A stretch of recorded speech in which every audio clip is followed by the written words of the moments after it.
Hello everyone, welcome to SR tutorials. Friends, ఈ వీడియోలో మనం న్యూస్ పేపర్లో పబ్లిష్ అయినటువంటి భవిష్యత్తులో అగ్రికల్చర్ స్టూడెంట్లకు ఉద్యోగాలు full, ICAR deputy director general RC Agarwal అంటూ మనకు వెలుగు పేపర్లో అయితే పబ్లిష్ అయిందనమాట. సో దీని గురించి అయితే తెలుసుకుందాం.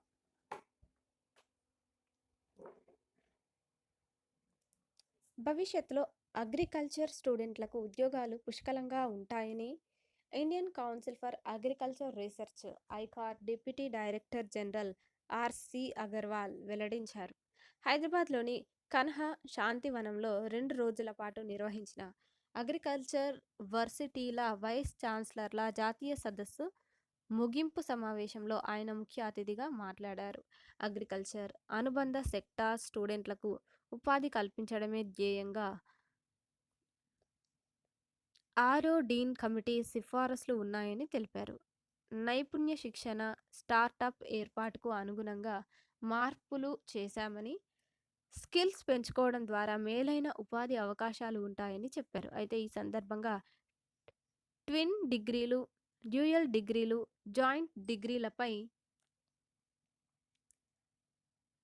రూపొందించినటువంటి మార్గదర్శకాలపై చర్చించారు. ఈ డిగ్రీలు ఇచ్చేందుకు విదేశాల్లో నాణ్యమైన విద్యను అందించే వర్సిటీలు, సంస్థలు స్వదేశీ విద్యాలయాలతో ఒప్పందం చేసుకోవాలని అగర్వాల్ కోరారు.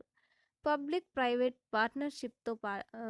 పార్ట్నర్షిప్తో రీసెర్చ్ జరిగితే సమాజానికి ఎంతో ఉపయోగకరంగా ఉంటుందని తెలిపారు. యూజీసీ 2020 నేషనల్ ఎడ్యుకేషన్ పాలసీ సిఫారసులను వ్యవసాయ విద్యలో చేరుస్తామని ఆయన చెప్పారు. మెడిటేషన్తో ఏకాగ్రత పెరిగి విద్యార్థులు చదువుల్లో రాణిస్తారని హార్ట్ఫుల్నెస్ గ్లోబల్ గైడ్ ఇంకా శ్రీ రామచంద్ర మిషన్ ప్రెసిడెంట్ దాజీ తెలిపారు.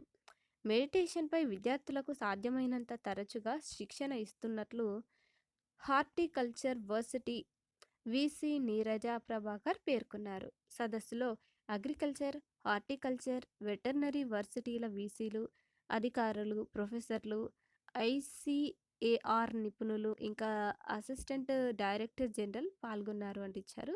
సో ఈ విధంగా అయితే మనకైతే ఇచ్చారనమాట. భవిష్యత్తులో అగ్రికల్చర్ స్టూడెంట్లకు ఉద్యోగాలు ఫుల్ అంటూ. Thank you.